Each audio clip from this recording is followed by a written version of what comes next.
Hey, what's up, everybody, and welcome back to News Toast. And yeah, so Xbox Game Pass has been, it's been pretty busy over the last few days, in all honesty, or really just for the entirety of March. Subscribers have already gotten games like Wo Long Fallen Dynasty, which is, again, spectacular. Go check that game out.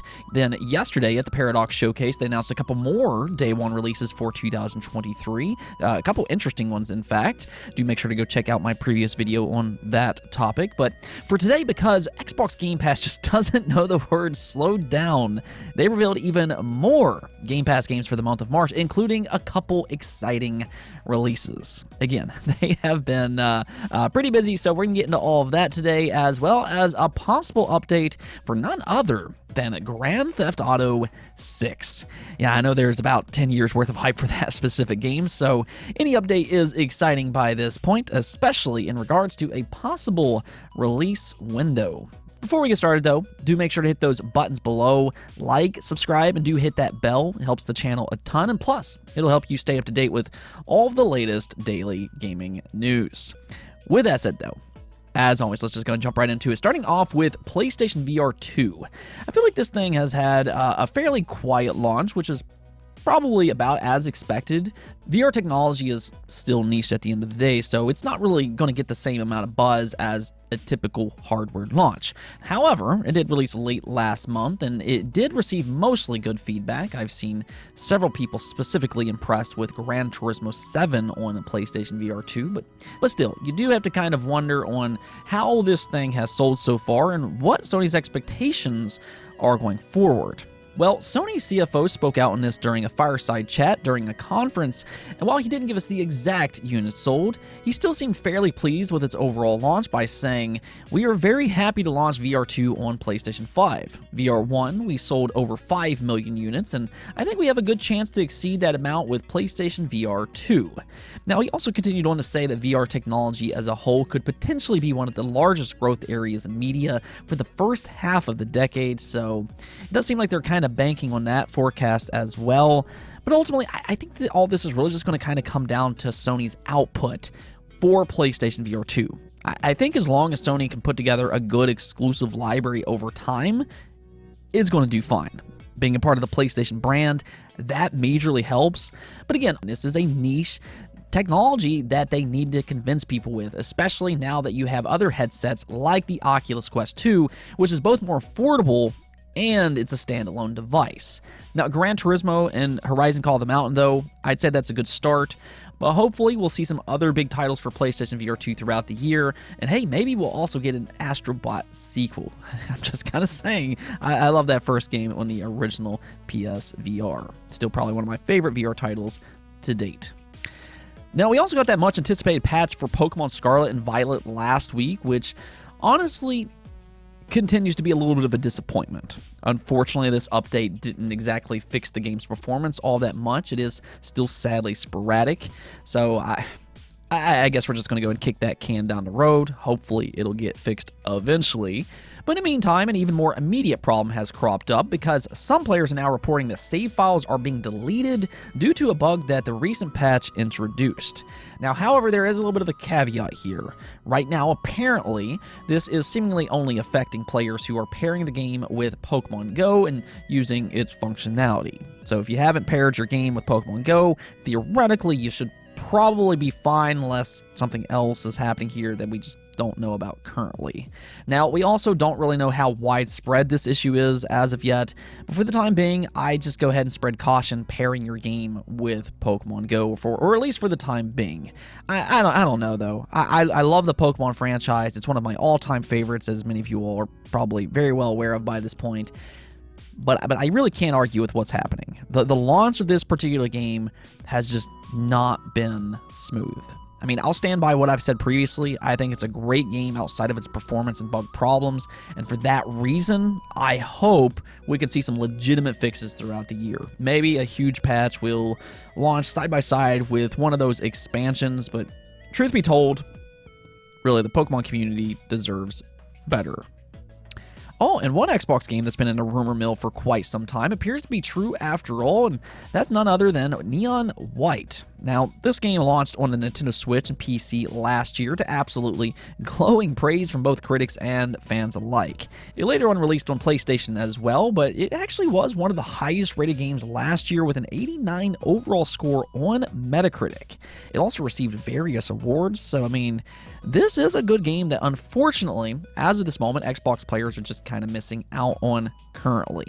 That, however, does appear to be changing sometime rather soon, as an Xbox version has now been rated by ESRB. Now, this is not a confirmation per se, but as we've seen in the past, it does seem like most of the time when these ratings start to pop up online, an announcement usually follows soon thereafter. We've seen this happen time and time again, whether that be with the Castlevania Advanced Collection, you have the Demon Souls remakes, the same exact thing happened, and the list just kind of goes on and on and on. So, I'd say with that in mind, this does seemingly point to an Xbox version of Neon White, hopefully sooner rather than later. Now, speaking of Xbox, though, let's just go and talk about Xbox Game Pass yet again. I know, they just keep announcing more and more games. It's honestly, legitimately hard to keep up sometimes, but you know, that's a good problem to have. They really do spoil their subscribers, but yes, they announced the next wave of Game Pass games for the month of March. Now, this is actually only the first wave of the month, so technically there's still more to come this March. I know, it's hard to believe, but as you can see here, the first wave includes Dead Space 2 and Dead Space 3 for cloud streaming. Then for consoles and PC, you have Civ 6, Guilty Gear Strive, which has now officially been confirmed, and Ni no Kuni 2. Then last but certainly not least, console players will finally get Valheim. Now again, and this really has been the trend throughout 2023, this is yet another proven high-quality lineup of games, and that starts right away with the Viking-esque survival game, Valheim. Now, this game just kind of blew up on PC back in 2021, selling millions of copies in just mere weeks, and it's just kind of continued on from there. If anything, this is one of the most praised and most popular survival games on the market right now as things stand, and in fact, to this day, it still has overwhelmingly positive reviews on Steam, with 95% of all users recommending it. So, I mean, really, that just kind of speaks volumes on this game's quality. It's hard to have a rating like that when you have more than 300,000 reviews. But yeah, that's just how good this game is, and that's why this is such a huge release. Now, console players can finally play Valheim as well, starting March 14th, and better yet, that includes a day one Xbox Game Pass launch. Now, I also want to shine some light on Ni no Kuni 2. This is yet another Japanese game that skipped out on Xbox in the past, but this is something Xbox is really committed to this generation. They've gotten a lot of these high-quality Japanese games ported over with the inclusion of Game Pass, and that continues on here with the ever-timeless Ni no Kuni 2. Now, the first game also launched in the Game Pass last year. I do highly recommend checking that game out as well if you haven't already. These are heartfelt games with a beautiful Studio Ghibli art style, but I will say this much, Ni no Kuni 2 is quite a bit different than the first game. Not only does it have a different playstyle to it, but it also follows a completely different story with a new cast of characters. Honestly, and this is just my opinion, I would say that the first game is overall better, but at the same time, I still think Ni no Kuni 2 is still worth a playthrough if you like Japanese games. So that will launch in a Game Pass on March 21st. Now, as for the other big inclusion, we've talked about this one in previous videos because it leaked out early, so I won't really get too much into this one, but in case you missed my previous videos, Guilty Gear Strive is a must-play for any fan of fighting games, just period. This is legitimately one of the best fighting games that you can play right now. I mean, you can see right away just how striking the art style is in this game. If you've played Dragon Ball FighterZ, it's actually handled by the same studio. Yeah, they just know how to make good-looking games, but more so, and more importantly, they also just know how to make good fighting games. So again, if you like fighting games, definitely go ahead and download Guilty Gear Strive today because it's available right now. Overall, though, I mean, I think this is a really good lineup for Xbox Game Pass, not with just the games that I talked about here, but also Civ 6. That's another really good game. If you do like strategy games, check out Civ 6. And all this just really adds to Wolong Fallen Dynasty, which just launched last week. So, I mean, I'm sure several of you all are still playing that game, but that's just Game Pass right now. It's one game after another, and it just kind of consistently keeps you busy. Let me know, though, out of all the games that they announced here, if you are a subscriber, tell me which game you're looking forward to the most. Now, we also got an alleged leak for Grand Theft Auto 6 to talk about today. Obviously, this will without a doubt be one of the biggest games this generation when all said and done. I mean, GTA 5, this is a game that's gone on to sell more than 175 million units worldwide, which is still absolutely crazy to think about. That's the thing about this game, though. With that amount of success, I think that we can pretty definitively say GTA 6 is probably one of the most anticipated games of all time. I mean, the internet might actually break when it's eventually revealed. You remember those leaks last year? Yeah, its official announcement is going to make that leak look tame in comparison. And well, according to a new leak here, we might actually have an idea as to when all this could actually happen. So this is coming from Tez2, which has a pretty good track record in leaking Rockstar-related content. Interestingly enough, Tom Henderson, also another trustworthy insider, also backed this report up as well, saying that he's heard similar things. But yes, according to Tez2, GTA 6 is targeting a holiday 2024 release. Yeah, you can actually see here where he says their aimed, always changing, not set in stone deadline is holiday 2024, which has been pushed back multiple times the past few years. Unfortunately, it could slip into early 2025 as well. And then later on continues to say, I personally see an announcement as a given this year. I don't think the upper management is in a position to delay further to holiday 2025-2026. Cutting more portions of the game to package into DLCs to release later on may be sustainable for management than delaying further.